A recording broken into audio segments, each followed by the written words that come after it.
अस्सलाम वालेकुम my YouTube family, क्या हाल चाल है। मैं बिल्कुल ठीक हूँ एंड आई होप आप लोग भी ठीक होंगे। Welcome back to another vlog. और आज का व्लॉग बहुत कोजी होने वाला है क्योंकि आज हम मिल के करेंगे winter closet reset. Winters officially start हो चुके हैं और मैं बच्चों की क्लोजेट्स को थोड़ा रिफ़्रेश करना चाहती थी। खुद की क्लोजेट को भी रिफ़्रेश करना है लेकिन पहले बच्चों से स्टार्ट करूँगी, तो सोचा आप लोगों के साथ भी शेयर करें। तो चलें आएँ आज विंटर क्लोजेट रीसेट करते हैं।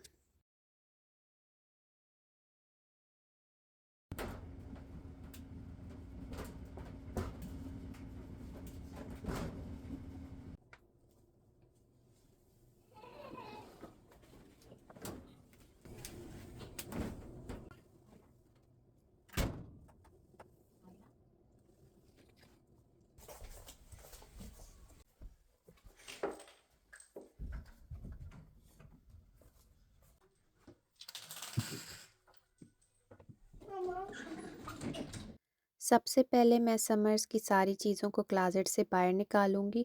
ऑलमोस्ट सारा ही स्टफ़ समर्स का है तो सारी क्लासेट को ना मैं बिल्कुल एम्प्टी कर दूंगी ताकि फिर मुझे थोड़ी समझ आए कि कौन सी चीज़ कहाँ रखनी है। बच्चों का क्लासेट पता नहीं कब बढ़ जाता है। शॉर्ट्स, शर्ट्स, सॉक्स हर चीज़ मिक्स हो जाती है और बहुत गंद बन जाता है। तो इनकी क्लासेट को ना तो एक बार समर्स के दौरान भी रिफ़्रेश चाहिए था तो किया है और अभी एंड में तो डेफ़िनेटली चाहिए ही चाहिए। देखिए मैंने बिल्कुल क्लासेट खाली कर दी है, तब मुझे कुछ जाके समझ आएगी कि कौन-सी चीज़ मैं कहाँ रखूँ। अच्छा, ये बैग जो है मेरा टू गो बैग है फॉर बीच। ये इसमें सारे बीच के टॉवल्स, अम्ब्रेला और बाकी चीज़ें रखी हुई होती हैं।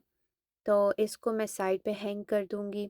तो फिर जब बीच पे जाना होता है समर्स में, तो ये साइड पे लटका होता है तो मुझे पता होता है कि कहाँ पर है। और मैं इसको विंटर्स में भी नहीं छेड़ती क्योंकि बिल्कुल साइड पे लटका हुआ है तो बॉदर नहीं करता। मैं आयरा के लिए ये स्टोरेज बॉक्स वॉलमार्ट से न्यू लेकर आई थी because she wants pink colour. तो अभी पिंक कलर के मैं इसके लिए बॉक्स लाई हूँ और जो पुराने बॉक्स थे उसमें मैं औरहान के कपड़े शिफ्ट कर दूँगी। तो मैंने इन सारे बॉक्स को सेट कर लिया और ये बीच वाले जो खाने हैं इनको मैंने खाली ही छोड़ा, उसमें इनके कंबल वगैरह, बेडशीट्स या कुछ छोटे-मोटे जो चीज़ें होती हैं इनकी वो रखूँगी। अच्छा, अभी एक साइड पे सारे आयरा के कपड़े लगा दूँगी, दूसरी साइड पे अरहान के। और सबसे पहले मैंने जैकेट्स लगाई हैं, पीछे कुछ फैंसी कपड़े थे, वो बिल्कुल एंड में लगाए हैं क्योंकि हर रोज़ नहीं यूज़ होते।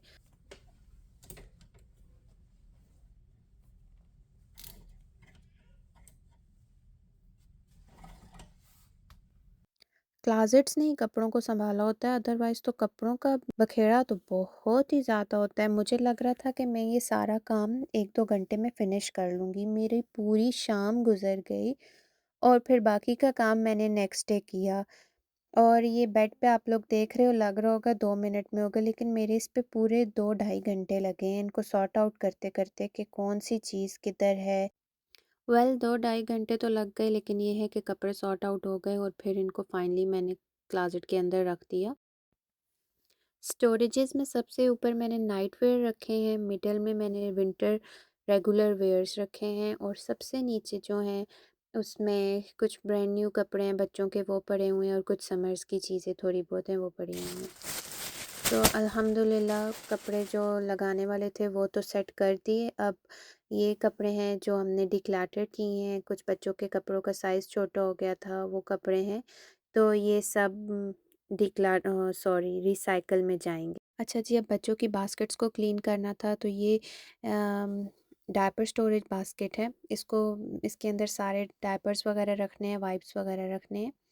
ये इतनी अच्छी बास्केट है और इसकी प्राइस भी कोई ऑलमोस्ट $20 थी। मैंने अमेज़न से परचेज़ की थी 4 इयर्स बैक। और ये बिल्कुल वैसी ही है और इसमें पूरा पैकेट डायपर्स का भी आ जाता है, वाइप्स भी आ जाते हैं, लोशंस वगैरह भी, और साइड में भी पॉकेट्स बनी हुई हैं। तो बहुत रिलायबल है और घर में आप जहाँ चाहो इसको मूव कर सकते हो। अच्छा जी, अब छोटी बास्केट्स की बारी आ गई। छोटी बास्केट्स में सॉक्स रखनी थी वो रखी, नी पैड्स वगैरह, कुछ अंडर शर्ट्स, अंडर पैंट्स और कुछ बर्प क्लॉथ्स थे वो सारे रखे। और अब उसके बाद लोशंस की बास्केट में सारे मॉइस्चराइज़र्स और लोशंस वग़ैरह रख लिए और हमारा पूरा क्लोज़ेट सेट हो गया है।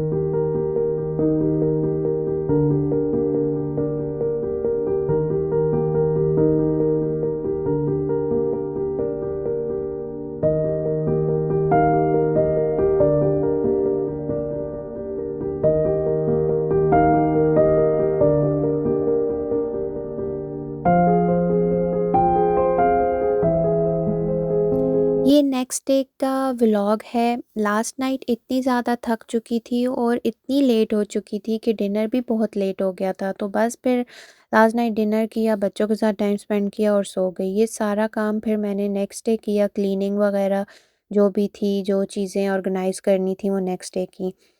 ये मेरे बच्चों का अल्फ़ाबेट मैट है और ये बहुत अच्छा है। It's a puzzle type. तो ये बच्चे इसके साथ खेलते भी हैं, उसको अनपज़ल करेंगे, फिर पज़ल बनाएँगे। इसने बहुत ज़्यादा हेल्प की है आयरा को अल्फ़ाबेट रिकॉग्नाइज़ करने में। अभी भी वो सारे नहीं कर सकती, लेकिन इनके साथ खेलने से डेफ़िनेटली बच्चों के दिमाग में वो चीज़ पड़ती है। तो ये मैंने अल्फ़ाबेट मैट अमेज़न से परचेज़ किया था, इसका मैं लिंक मेंशन करूँगी। अगर आप लोगों को चाहिए अपने बच्चों के लिए तो ज़रूर ऑर्डर कीजिए। फाइनली सारी क्लासेट रीसेट हो चुकी थी, रूम भी डीप क्लीन हो गया और सारी चीज़ों को ऑर्गेनाइज़ कर लिया था। तो आप भी देखें और मुझे बताएं कि कैसा लगा रीसेट, और होपफुली आप लोगों को भी कुछ आइडियाज़ मिले होंगे और कुछ टिप्स मिली होंगी। तो मेरे साथ भी शेयर कीजिएगा कि आप लोग कैसे रीसेट करते हैं और कितना टाइम आप लोगों का लगता है क्लासेट्स को रीसेट करने में।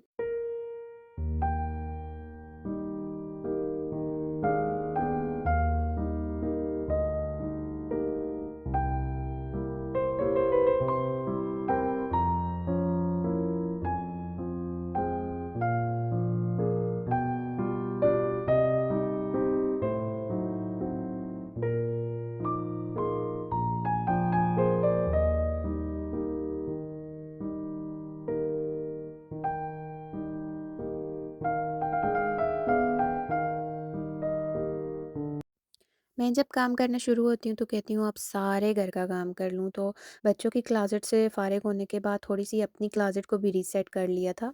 ये हुक रैक मैं न्यू लाई थी, तो ये बहुत क्यूट सा था और ट्रेंडी भी है। तो मैं ये लेकर आई, लास्ट वाले जो डोर्स पे लगे हुए थे वो डोर्स को ख़राब कर रहे थे, तो ये मैं न्यू लेकर आई। इससे ये है कि डोर आसानी से बंद हो रहा था। मेरी आदत है कि मैं हमेशा कुछ टाइम के बाद घर को रीसेट करती हूँ, क्लोजेट्स को रीसेट करूँगी, लिविंग को रीसेट कर लूँगी, किचन को तो मैं कुछ टाइम के बाद रीसेट करती ही रहती हूँ। तो उससे ये होता है कि थोड़ा फ्रेश फीलिंग आती है, होम भी फ्रेश हो जाता है और पता है मूड पे भी बहुत असर पड़ता है। जब घर साफ़ होता है, हर चीज़ सेट होती है, तो मैं बहुत ज़्यादा एनर्जी स्टोर करती हूँ और मुझे बहुत अच्छा फ़ील होता है। तो मेरी कोशिश होती है कि मैं अपने घर को कुछ टाइम के बाद डीप क्लीन करूँ और हर चीज़ को रीसेट करूँ। अपनी क्लोसेट को भी मैं रीसेट कर रही थी, तो थोड़ा-सा टाइम था। वैसे जो विंटर वियर्स रखने थे वो रीसेट तो मैं आराम से करूँगी। अभी ये है कि थोड़ा ये टॉवल्स को बास्केट में रीसेट कर लिया था ताकि पिक करने में आसानी हो, और थोड़ी-सी शेल्फ़्स के ऊपर जगह बनाई थी ताकि सारे बैग सामने रख सकूँ कि फिर मैं उनको यूज़ भी करूँ। मैं बैग्स ले लेती हूँ लेकिन फिर सामने ना पड़े हों तो मैं यूज़ नहीं करती उनको, तो इनको सारों को सेट कर लिया था। तो ये व्लॉग इतना ही था और यहीं पे मैं इसको ख़त्म करने लगी हूँ। इंशाल्लाह नेक्स्ट टाइम अपनी क्लोज़ेट का भी रीसेट आप लोगों के साथ शेयर करूँगी, और अगर आपको मेरा ये व्लॉग अच्छा लगा है तो ज़रूर मुझे कमेंट्स में बताइएगा और लाइक और सब्सक्राइब कीजिएगा चैनल को। Thank you so much. Bye bye.